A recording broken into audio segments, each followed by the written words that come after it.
देवेंद्र फडणवीस हे अतिशय हुशार आणि प्रामाणिक राजकारणी। वाढदिवसानिमित्त लेखामध्ये उद्धव ठाकरे यांच्याकडून तोंड भरून कौतुक, तर फडणवीसांच्या कार्याची गती अफाट असल्याचं शरद पवार यांच्याकडून प्रशस्तीपत्र। राजीनामा द्यायला कुणाचा विनयभंग केलाय का? रमी प्रकरणावरती कृषी मंत्री कोकाटे यांचा सवाल। मुख्यमंत्री उपमुख्यमंत्र्यांकडे करणार चौकशीची मागणी। बदनामी करणाऱ्यांना कोर्टात खेचण्याचाही इशारा।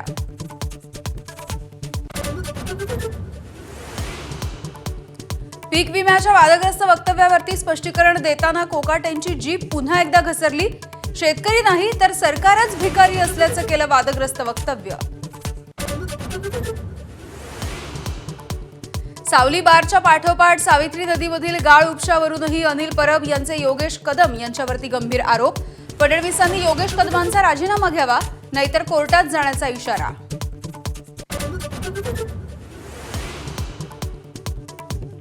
उपराष्ट्रपती जगदीप धनखड यांचा राजीनामा राष्ट्रपतींनी स्वीकारला। न्यायमूर्ती वर्मांवरील महाभियोग प्रस्ताव स्वीकारणं, धनखड यांना भोवल्याची चर्चा।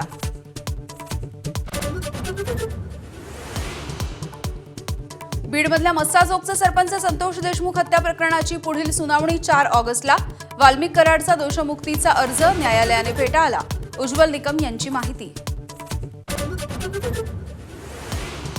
2006 मधील मुंबई साखळी स्फोटाच्या संदर्भात हायकोर्टाच्या निकालाला सरकारचं सर्वोच्च न्यायालयामध्ये तातडीनं आव्हान। तातडीनं सुनावणी घेण्याची मागणी। 24 जुलैला होणार सुनावणी। मुख्यमंत्र्यांना गुंडच पोचायचे आहेत का? महादेव मुंडे हत्या प्रकरणावरून मनोज जरांगेंचा सवाल। 25 जुलैच्या आत SIT नियुक्त करा, अन्यथा राज्यभरात आंदोलन करण्याचा इशारा। कल्याणच्या नांदिवली परिसरामधल्या खासगी रुग्णालयात रिसेप्शनिस्ट तरुणीला बेदम मारहाण। गोपाल झा नावाच्या परप्रांतीय तरुणाची गुंडगिरी। आरोपी विरोधात गुन्हा दाखल।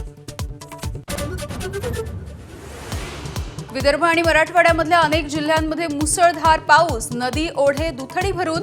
वाशिम, बुलढाणा, हिंगोली, जालना, परभणीमध्ये पूरस्थिती। अनेक मार्ग बंद। भारतीय वायुदल यावर्षी सप्टेंबरपर्यंत सर्व MiG-21 विमानं निवृत्त करणार। तेजस मार्क 1A हे विमान घेणार MiG-21 ची जागा।